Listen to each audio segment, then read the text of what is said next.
Good morning friends, I am Durganand Kushwaha. आज हम लोग पढ़ने वाले हैं क्लास 10th का लाइफ प्रोसेस में सेकंड पार्ट यानी कि रेस्पिरेशन। हमने सबसे पहले न्यूट्रिशन कंप्लीट करा था लाइफ प्रोसेस में। मैंने आपको सबसे पहले लाइफ प्रोसेस का हल्का हल्का से इंट्रोडक्शन दिया था कि एक्चुअली में लाइफ प्रोसेस क्या है। तो हमने आपको बताया था कि हमारे बॉडी में जितने भी मेटाबॉलिक रिएक्शंस होते हैं वो सबको क्या उसमें वो सब क्या है, लाइफ प्रोसेस है, क्योंकि उसके बिना हम जीवित नहीं रह सकते हैं। हमारे बॉडी में बहुत सारा ऐसा काम है जिसके बिना हम जीवित नहीं रह सकते हैं, जैसे nutrition, respiration, transportation and excretion. अगर इन चारों चीज़ों में से कोई भी एक चीज़ हमारे शरीर में बंद हो जाए तो हम जीवित नहीं रह पाएंगे। यानी कि ये वे बेसिक फंक्शंस है जो हमें जिंदा रखने के लिए ज़रूरी है। इनको हम बोलते हैं लाइफ प्रोसेस। तो लाइफ प्रोसेस में सबसे पहले हमने न्यूट्रिशन पढ़ा था। अभी जो अगला हमारा टॉपिक है वह है रेस्पिरेशन। तो रेस्पिरेशन एक्चुअली में होता क्या है, तो मैंने आपको न्यूट्रिशन वाले चैप्टर में थोड़ा सा बताया था कि हमने जो फूड खाया उस फूड का क्या होगा। तो फूड हम खाते क्यों हैं? सबसे पहले तो हमारे पास यही क्वेश्चन है कि हम फूड खाते क्यों हैं। तो फूड खाने का हमारा एक ही मकसद है, एनर्जी प्रोड्यूस करना। और हमने आपको परिभाषा भी लिखाया था, डिफिनेशन भी बताया था कि एक्चुअली में फूड है क्या। तो food is a kind of fuel that produces energy in our body. यानी कि आप बोल सकते हैं कि फूड एक तरीके का फ्यूल है जो हमारे बॉडी में एनर्जी बनाता है। तो अब अपने पास सवाल है कि भैया फूड एनर्जी कैसे बनाता है। हमने भोजन खाया, भोजन डाइजेस्ट भी हो गया, अब वह टिश्यू तक पहुंच चुका है जिसको हम बोलते हैं एसिमिलेशन। यानी कि हमने जो फूड खाया था उसका सबसे पहले डाइजेशन हुआ, डाइजेस्ट होने के बाद फूड एब्जॉर्ब हो गया यानी कि वो ब्लड में चला गया, और ब्लड में जाने के बाद वह सारे के सारे सेल्स को दे आया ब्लड। तो अब सेल्स के पास फूड है, यानी कि अब मान लीजिए कि ये सब क्या है, सेल्स है। अब इसके पास ये रहा फूड, तो सेल्स के पास फूड पहुंच चुका है by the process of assimilation after digestion and absorption. तो फूड सेल के पास पहुंच चुका है, ये क्या है, फूड है। तो अब अपने पास सवाल आती है कि यहाँ पर फूड आ गया तो अब क्या होगा, फूड से एनर्जी कैसे बना। फूड सेल में तो आ चुका है लेकिन अभी तक हमें एनर्जी नहीं मिली है। तो फूड से एनर्जी कैसे मिलती है, तो सेल के पास जो फूड है, अब इस फूड को इंतजार है ऑक्सीजन का। होगा क्या, जब इस भोजन को ऑक्सीजन मिलेगा, फूड को क्या मिलेगा, ऑक्सीजन मिलेगा। जब फूड को ऑक्सीजन मिलेगा तो यह फूड ऑक्सीजन के प्रेजेंस में टूटेगा, ब्रेक डाउन होगा फूड का, और क्या बनेगा, CO2 बनेगा और H2O बनेगा, और क्या बनेगा, एनर्जी बनेगा। यानी कि हमें एनर्जी चाहिए तो हम फूड खाएंगे। लेकिन फूड से एनर्जी कैसे बनता है, ऑक्सीजन के प्रेजेंस में। हमने फूड खा लिया, डाइजेस्ट भी हो गया, एसिमिलेट भी हो गया, अब उसको ऑक्सीजन का इंतजार है। जब फूड को ऑक्सीजन मिलेगा तो फूड ऑक्सीजन के प्रेजेंस में टूट करके क्या बनाएगा, एनर्जी बनाएगा। और फूड के ब्रेकडाउन से एनर्जी बनाने का प्रोसेस, फूड के ब्रेकडाउन से एनर्जी बनाने का प्रोसेस रेस्पिरेशन कहलाता है।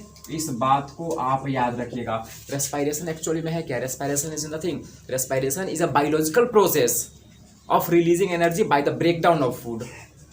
फूड को तोड़ करके एनर्जी बनाना रेस्पिरेशन कहलाता है। कभी कभी हम लोग रेस्पिरेशन या ब्रीदिंग को सेम चीज़ समझ लेते हैं, लेकिन एक्चुअली में दोनों सेम नहीं। हम बात करेंगे थोड़ी देर के बाद, बात करेंगे कि रेस्पिरेशन अलग चीज़ है और ब्रीदिंग अलग चीज़ है। अभी आप फिलहाल इतना समझे कि रेस्पिरेशन का मतलब होता है फूड से एनर्जी बनाने का प्रोसेस। तो रेस्पिरेशन के लिए कौन से गैस की जरूरत है, ऑक्सीजन गैस की। और बनता कौन सा गैस है, कार्बन डाइऑक्साइड गैस। मैंने आपको पिछले चैप्टर में फोटोसिंथेसिस पढ़ाया था। अब थोड़ा सा याद कीजिए फोटोसिंथेसिस के प्रोसेस को। फोटोसिंथेसिस क्या हो रहा था, अगर हम एक बार फिर से फोटोसिंथेसिस को थोड़ा सा देख ले तो फोटोसिंथेसिस में क्या हो रहा था, कार्बन डाइऑक्साइड की रिक्वायरमेंट थी। यानी कि फोटोसिंथेसिस होने के लिए कार्बन डाइऑक्साइड गैस चाहिए, और फोटोसिंथेसिस होने के बाद ऑक्सीजन गैस प्रोडक्ट के रूप में बन रहा था। लेकिन रेस्पिरेशन में उल्टा हो रहा है। रेस्पिरेशन में हो क्या रहा है, रेस्पिरेशन में CO2 प्रोडक्ट के रूप में बन रहा है, वेस्ट प्रोडक्ट के रूप में, लेकिन ऑक्सीजन गैस की रिक्वायरमेंट है। तो आप देख सकते हैं कि respiration is just opposite to the photosynthesis. Respiration is just opposite of the photosynthesis. Respiration photosynthesis का एग्जैक्ट उल्टा है। फोटोसिंथेसिस क्या है, CO2 से ऑक्सीजन रिलीज करना, मतलब CO2 का यूज करना है और ऑक्सीजन रिलीज करना है। लेकिन रेस्पिरेशन उल्टा है। रेस्पिरेशन में क्या है, ऑक्सीजन यूज करना है और CO2 रिलीज करना है। तो फोटोसिंथेसिस रेस्पिरेशन में कुछ रिलेशन ऐसे है। मैंने आपको बताया था कि मान लीजिए कि यह एक प्लांट है और यह एनिमल है। तो प्लांट क्या करेगा, एनिमल, हमने क्या करा, रेस्पिरेशन के द्वारा CO2 बनाया, तो हमने CO2 रिलीज कर दिया क्योंकि CO2 हमारे काम का नहीं है, तो हमने CO2 रिलीज करा एयर में। अब प्लांट इस CO2 को ले लेगा, क्यों? क्योंकि प्लांट को CO2 की जरूरत है फोटोसिंथेसिस के लिए। तो प्लांट ने इस CO2 को ले लिया और इस CO2 को लेकर के प्लांट क्या करेगा? फोटोसिंथेसिस करेगा। और आपको पता है जब CO2 का यूज करके फोटोसिंथेसिस होता है तो ऑक्सीजन गैस बनता है, यानी कि ये प्लांट अब ऑक्सीजन गैस बनाएगा और यह ऑक्सीजन हम एनिमल्स यूज करते हैं, जिसके रिजल्ट फिर से CO2 बनाएंगे। तो ये साइकिल हमेशा चलता रहता है, हम CO2 रिलीज करते हैं, ऑक्सीजन लेते हैं। तो इतना बात आपको समझ में आ गया कि रेस्पायरेशन क्या है, फोटोसिंथेसिस का उल्टा है। तो आप एक दो डिफरेंस लिख सकते हैं रेस्पायरेशन और फोटोसिंथेसिस के बीच में। जैसे फोटोसिंथेसिस में CO2 की आवश्यकता होती है, लेकिन रेस्पायरेशन में ऑक्सीजन की आवश्यकता होती है। फोटोसिंथेसिस के फलस्वरूप ऑक्सीजन गैस बनता है, लेकिन रेस्पायरेशन के फलस्वरूप कार्बन डाइऑक्साइड गैस बनता है। फोटोसिंथेसिस के लिए क्लोरोफिल चाहिए, लेकिन रेस्पायरेशन के लिए क्लोरोफिल नहीं चाहिए। फोटोसिंथेसिस मीजोफिल सेल में होता है, लेकिन रेस्पायरेशन जनरली माइटोकॉन्ड्रिया में होता है। अगर हम यूकेरियोट्स की बात करें तो रेस्पायरेशन किसमें होगा?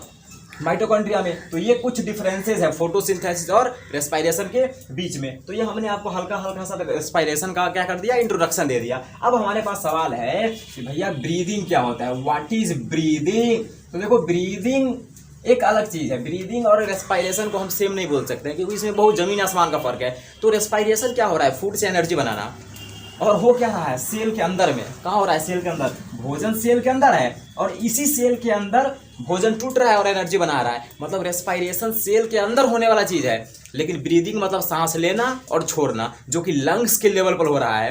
तो ब्रीदिंग मतलब सांस लेना और सांस छोड़ना, यानी ब्रीदिंग में दो चीज आ गया। सबसे पहला इंस्पिरेशन, जिसको हम लोग इनहेलेशन बोलते हैं, इंस्पिरेशन, और दूसरा एक्सपीरेशन, जिसको हम लोग एक्सहेलेशन बोलते हैं। तो the process of inspiration and expiration are collectively known as breathing. तो ब्रीदिंग में दो चीज है, सांस लेना, इंस्पिरेशन, और सांस छोड़ना, एक्सपीरेशन। यानी सांस लेने और सांस छोड़ने की प्रोसेस को क्या बोलते हैं? ब्रीदिंग। और फूड से एनर्जी बनाने की प्रोसेस को क्या बोलते हैं? रेस्पायरेशन। तो रेस्पायरेशन सेल के अंदर होने वाला चीज है, लेकिन ब्रीदिंग क्या है? सेल के बाहर, लंग्स के लेवल पर होने वाला चीज है।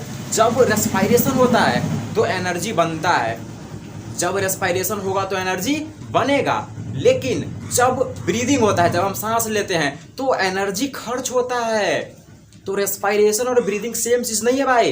रेस्पायरेशन में एनर्जी बन रहा है, लेकिन ब्रीदिंग में एनर्जी खर्च हो रहा है। रेस्पायरेशन सेल के अंदर होता है, लेकिन ब्रीदिंग सेल के बाहर होता है। ब्रीदिंग सांस लेने और छोड़ने की प्रोसेस है, लेकिन रेस्पायरेशन फूड से एनर्जी बनाने की प्रोसेस है। तो आई होप कि आपको रेस्पायरेशन और ब्रीदिंग का हल्का हल्का सा बात पता चला होगा। अगले वीडियो में हम लोग बात करेंगे कि रेस्पायरेशन कितने टाइप के होते हैं, या बोल सकते, और उसमें हम लोग पढ़ेंगे कि एरोबिक एनारोबिक में किस तरीके से एनर्जी प्रोड्यूस होता है। अभी मैंने आपको सीधा बता दिया कि फूड से एनर्जी बनता है, जिसको हम रेस्पायरेशन बोलते हैं। तो रेस्पायरेशन होता कैसे है एक्चुअली में, कहाँ पे होगा, कैसे होगा, कितने टाइप का होगा, ये हम अगले वीडियो में बात करेंगे। तो फिलहाल आज के लिए इतना ही। बाकी थैंक्स फॉर वाचिंग। अगर अच्छा लगा होगा तो लाइक, सब्सक्राइब एंड शेयर कीजिए। और आपके मन में कुछ इच्छा है कुछ कहने की तो कमेंट बॉक्स में डाल दीजिए। कैसा लगा, नहीं अच्छा लगा फिर भी ड्रॉप कीजिए कि क्या कमी है, ताकि उसको हम कहें। Thanks a lot for watching. Bye bye.